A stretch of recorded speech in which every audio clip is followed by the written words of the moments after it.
Welcome to In the Chute. This is where I get to answer questions, make commentary, opinions, and Calen is forced to listen. What do you feel like Well, listening to today, Calen?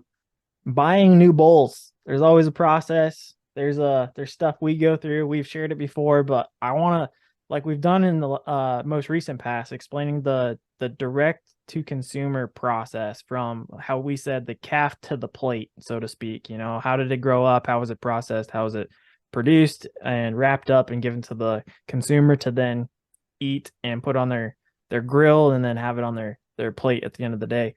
What's the process for buying the new bulls? You know, what are the costs? What's the preparation? What are the needs that we need as a ranch? Maybe other ranchers are looking at some of those things that are required when you're looking at your sires for your calf crop every year. What is it from uh, the need of having to improve or increase your herd of some way, shape, or form to all the way to actually having that bull brought to the ranch and start to do his job in the summertime. Well, the first thing you got to do is look at what are the needs of your program. What are you looking for? Are you building? Do you have need for a heifer bull? That's something that's going to be, provide some calving ease, yet have some good weight gain. That potential. Obviously, the phenotype. You can have all the you can have all the EPDs you want, and they're a good thing to go by. I mean, they're a good guideline. Uh, but looking at that animal, how's he looking on his feet? Is he, scrawny? Ask any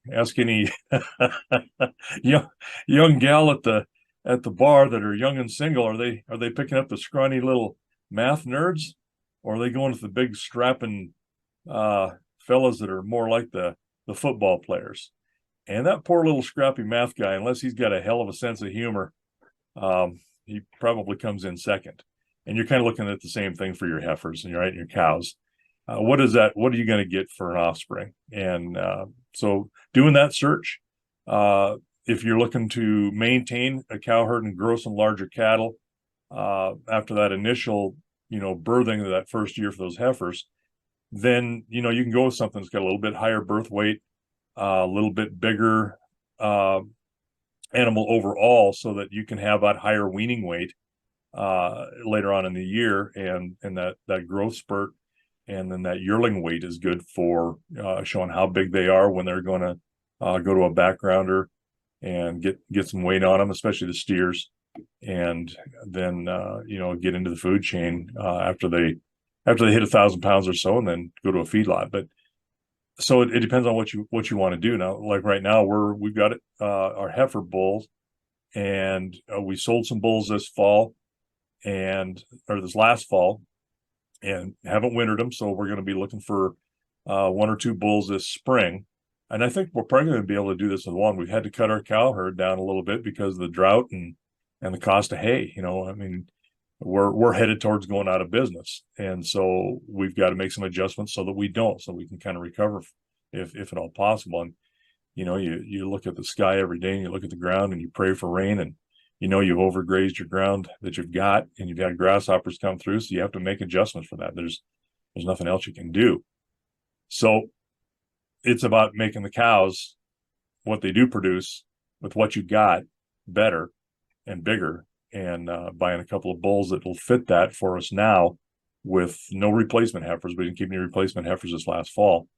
We've got what we can to take care of the first time heifers, and now we're in that maintenance phase, I guess is what I would call it, of the herd, where you're not building, but you're just maintaining and trying to improve on what you've got with some good genetics. So that's really where it's at. And then it's dealing with good, reputable producers that are selling and producing seed stock, and being able to go look at it and make a bid. And hopefully you got enough chicken eggs that you've sold. And right now it doesn't take a lot of chickens to have a good little nest egg. So see how I did that? Mm-hmm. So yeah. So if we can find a good bull and or two, and be able to be successful on a bid, then we say, hey, bring them this date, or when date are you going to bring them? and they'll deliver them generally, or you can show up, and if you show up with your trailer, you can take them home that day, and yeah, they'll usually give you $1 or $100 break or something like that. It's just an incentive to show up if you're going to show and you're going to buy. And there's a couple of places that I'll show up with a trailer. If you're making that trip anyway, just drag that trailer with you, and then you can just take them home, and it's all a done deal. Sometimes you'll have to wait a couple months. I have wintered bulls at a place too where you bought them in a fall sale. Bought them in November, December, early December, and they went ahead and wintered them for you, and then delivered them in spring. And that makes me a little nervous doing that. I mean, they're going to take care of them. They feed them, and they did come out and look really nice when they come off the trailer. So there's no issues there. But it's just, when you got a bunch of bulls living together, they tend to want to fight, just like schoolyard boys, and somebody can get hurt. So I did insure them. I put insurance on those bulls that year, and then once I got them home, felt a little better about it. But it's always a risk, and you buy something, I kind of want it home, and of course, when I sell something, I kind of want it gone because of the same reasons. You're afraid something's going to happen to it, and it's a risky business. So that's what you do. That's in short, looking for bulls, dealing with good producers who are reputable, picking them out. Hopefully you win the bid and getting them delivered. And then in a timely fashion, most everybody gets them to you reasonably fast. And I'll ask you when you calve. Some people are, they're wanting to put their bulls in there and in mid-April or so, and we wait till about the 1st of June, pretty early. But I don't want it. I don't need those bulls delivered. Spend your time delivering them to somebody who's going to use them early, and you space them out like that. It's not rocket science, but it's an important science. We've shared on here the process that we go through looking at those EPDs or expected progeny differences, the reasonings behind what we look at and why we integrate the way we do. How much time is spent when you are researching your bulls? If you were to go look at a specific item that you particularly want that's going to be a useful tool, and let's say it's a $500 tool set or something like that, normally people are going to kind of research, get some reviews, see what the pros and cons are of them, and then they determine, okay, this is probably going to fit me the best. The cons that I'm seeing, I think I can kind of assume that risk, and I'm just going to go with that. What are some of those processes? How fast and how long does it take normally to go through the EPDs and determine what you're looking for, what your number one bull is if you're going to go to that auction sale versus what your number 100 bull might be? Well, and it depends on what you're looking at. When I'm looking at the EPDs, I'm not looking at every single one. Right. Honestly, I'm looking at birth weight, really, and the EPD for birth, where I want a negative number compared to the rest of the herd bulls. And that's the problem. It's not an exact science across the board. It's with that herd. So I want to look at real weights. I want to look at birth weight, weaning weight, yearling weight, milk index. How good is that mother's milk when is she expected to be as a milker? Ribeye area. Now you're starting to look at more kind of towards a phenotype. I want that. I want to see what their maintenance is, and their longevity, how long they're going to be in the herd. So those are kind of some of the major ones. Probably I'm looking at 3/4 of them, and I'll give up on a little of something if I have to.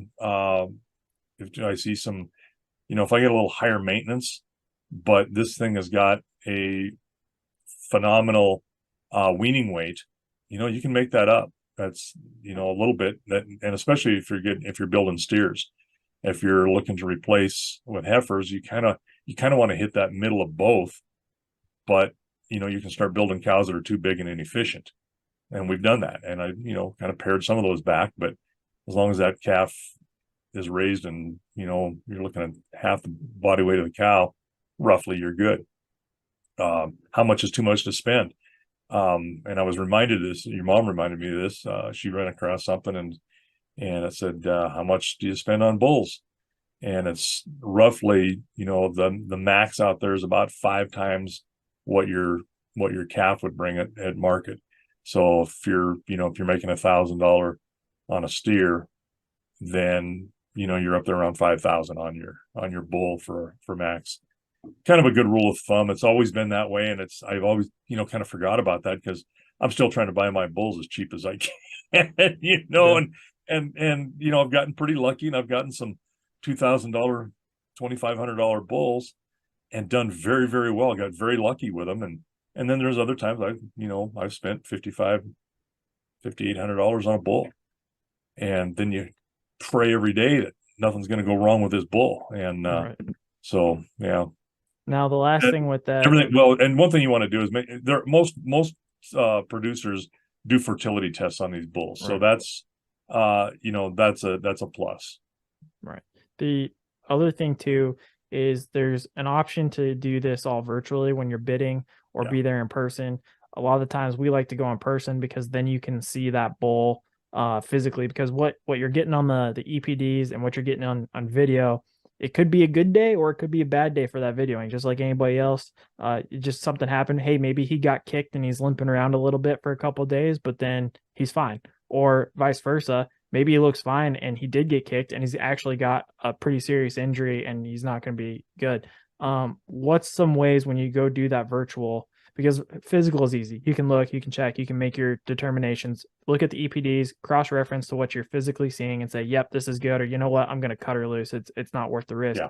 When you go virtually, what's the mitigation to that to kind of make up for if you're not able to physically see them in person?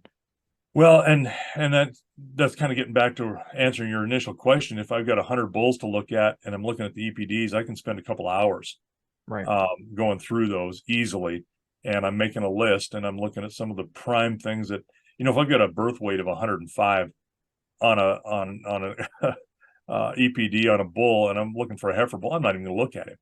Right. So you pare them down. I want to range on some of these issues, and so I will look at those EPDs, and then I'll look at that video, watch the video, and I may watch that video a number of times if I got something that's really of interest, and then I'll make note of that. It's tough. It's very tough. And then somebody whose place I've never been to before, I'll go over there if I'm really serious about picking up some bulls there, and it looks good. They got a good reputation. I just can't help myself. I gotta go and look, and I'll either go early before the auction and take a look, or then I'll wait until the day of the auction and go. But either way, physically, I want to see most of those bulls. I have a hard time buying stuff over the internet. It's Yeah. some things you can, but when it's animals like that, it's no, I like too much old school that way. That's all right. But I'm the word same is way. you can spend hours. I mean, and how long does it take? Your brother and I flew over to a place to look at bulls, and we spent probably 2 hours at the place looking these bulls over. Flew over, flew back. It's a day, literally to do that, and that was after I pared down there. I think they probably had about 150 some head, 160 head, and I spent a number of hours, weeding them down to the point where I wanted to look at those specific bulls. And I think we had about probably 35, 40 bulls we wanted to specifically look at. Yeah. Well, it's a process. It always is, and it's a costly one. Trust us. So But with you know that, what? You don't stay in business if you don't have bulls. that's true. You gotta have those bulls. But with that, we'll put it out to pasture.